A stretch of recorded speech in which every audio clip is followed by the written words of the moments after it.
আসসালামু আলাইকুম, আমি টিপু চৌধুরী আবারও একটি ভিডিও নিয়ে আপনাদের মাঝে হাজির হলাম। 2018 সাল শেষ অবস্থায়। তো শেষ মুহূর্তে কিছু অলৌকিক ঘটনা 18 সনে ঘটে গেল। তার মধ্য থেকে 2 হতে 3টা বিষয় নিয়ে আপনাদের সাথে আলোচনা করব। তবে শেষ মুহূর্তে যে অলৌকিক ঘটনাগুলো ঘটেছে সেটা নিয়ে আমরা আলোচনা করব। বিশেষ করে বাংলাদেশের আমাদের সংসদ নির্বাচন হতে যাচ্ছে।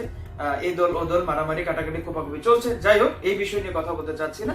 আজকে রাজনৈতিক আলাপবাদ। আজকে যে বিষয়টি নিয়ে কথা বলবো, এর আগেও এই বিষয় নিয়ে ভিডিও বানিয়েছিলাম, কিন্তু তরজমা এবং তাফসীর করাটা বাকি আছে। আজকে সেটুকু করে দিব। এখন নায়ক ফারুক নাস্তিকতা করবা, তোমাদের বাংলার জমিনে কোনো ঠাই মুসলমান থাকতে দেবে না। যাই হোক, আমরা সবাই জানতাম মিডিয়া পাড়ায় কিছু সংখ্যক ভালো মানুষের আগমনের কারণে হয়তোবা মিডিয়া জগৎটা যতটা আমরা খারাপ জানতাম ততটা খারাপ ছিল না। ভাবছিলাম যে না, এখানে তো শুধু অভিনয় হয়, বাকি মানুষের রিয়েল লাইফ বা যারা অভিনয় করছে তাদের রিয়েল লাইফটা তো মনে হয় কত সুন্দর, কত পবিত্র। কিন্তু ইদানিং 2018 শেষ অবস্থায় এসে দেখলাম আসলেই তারা কঠিন অভিনেতা। এমন ভাবে তারা অভিনয় করছে, রিয়েল লাইফটাই ঠিকই কিন্তু উপস্থাপন করে দিচ্ছে। ফারুক সাহেব দেখেন, ইসলাম ধর্মকে নিয়ে কত সুন্দর একটা কটূক্তি করে ফেললো, সমালোচনার ঝড়। আমাদের মোল্লা মুসল্লিরা তো এখন তাকে জোতা পিটা করছে অনলাইন সোশ্যাল মিডিয়ায়। দেখে অনেক ভালো লাগছে, কারণ বাংলার জমিনে নাস্তিকদের কখনো জায়গা হয়নি, হবেও না। তবে আরো একটি ভাইরাল ঘটনা, যেই বিষয়টি নিয়ে আসলে কথা বলতে অনেক লজ্জা লাগছে, তারপরেও বলতে হবে, কারণ এই বিষয়টি এমন ভাবে আপনারা অনলাইন সোশ্যাল মিডিয়াতে ভাইরাল করেছেন এবং এমন ভাবে ওই কুলাঙ্গার মেয়ে নিজেকে উপস্থাপন করেছে, তাই আমাদের মা বোনদেরকে নিয়ে এই বাংলাদেশে বসবাস করাটাই এখন অনেকটাই রিস্কি হয়ে গেছে। কারণ মুখের সামনে কে কখন কি বলে ফেলে বলা যায় না, কারণ অভ্যাস হয়ে গেছে। তো এগুলো তো আসলে অভ্যাস হয়ে যাচ্ছে এবং অভ্যাস হয়ে যাবে।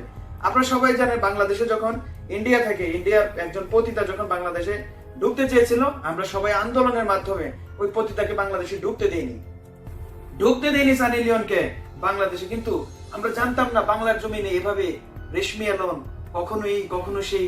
এখন আবার নতুন করে কি নাম বেটার ভাই, নাম নিতে ইচ্ছা করতেছেন, এটার নাম নিব না আমি, কারণ কি বলবো, এক সময় নাম নেয়া না, শুধু উনি যে একটা সিনেমা তৈরি করছেন, সিনেমাটা নিয়ে কিন্তু আমি অনেক গর্ববোধ করতাম। আমার অনেক পরিচিত লোক ওই সিনেমায় অভিনয় করছে, মাশাআল্লাহ, কত ভালো একটা সিনেমা আসছে। এটা নিয়ে আমি পর্যন্ত এটা নিয়ে প্রচারণা চালিয়েছি। আজ থেকে তবা করে ফেললাম। আজ থেকে সিনেমা জগৎ যারা বসবাস করছেন এই জায়গায়, ভাই আপনাদেরকে বিশ্বাস করার কোনো জায়গা নেই, কারণ আপনারা আপনাদের মাঝে এমন ভাবে কলুষিত বা কলঙ্কিত ঘটনাগুলো বিগত দিনগুলো ঘটে এসেছে, এখনো ঘটছে। বিশ্বাস করার কোনো বই নাই আর আপনাদেরকে।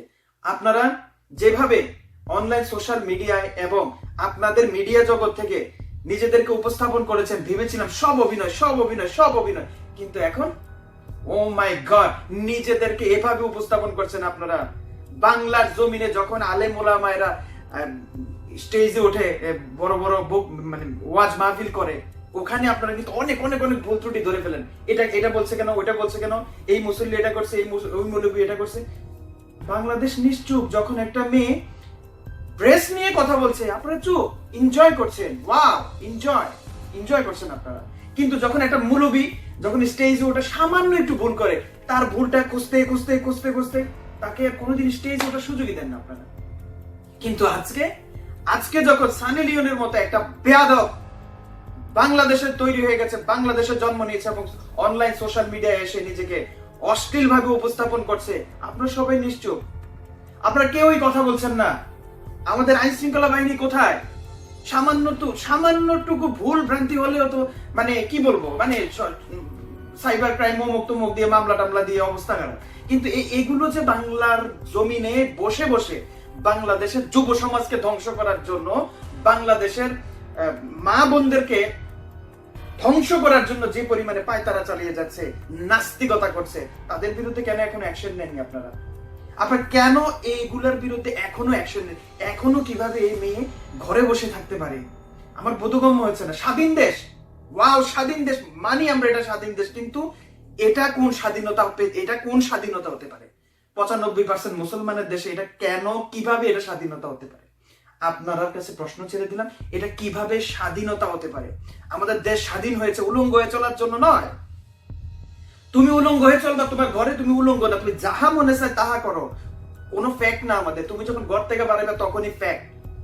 তুমি যখন নিজেকে সারা দুনিয়ার সামনে উপস্থাপন করবা তখনই ফেক, কারণ তুমি বাংলায় কথা বলছো, বাংলার জমিনকে তুমি, বাংলার ভাষাকে তুমি অপমানিত করছো, বড় বড় কথা বলছো, সাইবার ক্রাইম মামলা দিয়ে দিবে, এই করবে সেই করবে, এটা কত বড় বড় কথা বলছো, বেয়াদব। এই এই এই কাজ কর্ম করে তুমি এত বড় বড় কথা বলো, এখন আমার বোধগম্য হচ্ছে না ভাই। আমি মাপ চাই আর আপনাদের কাছে দোয়া চাই, আপনারা এগুলোকে নিয়ে লালন পালন করেন, আরো বড় বড় বড় বড় করেন। Thank you.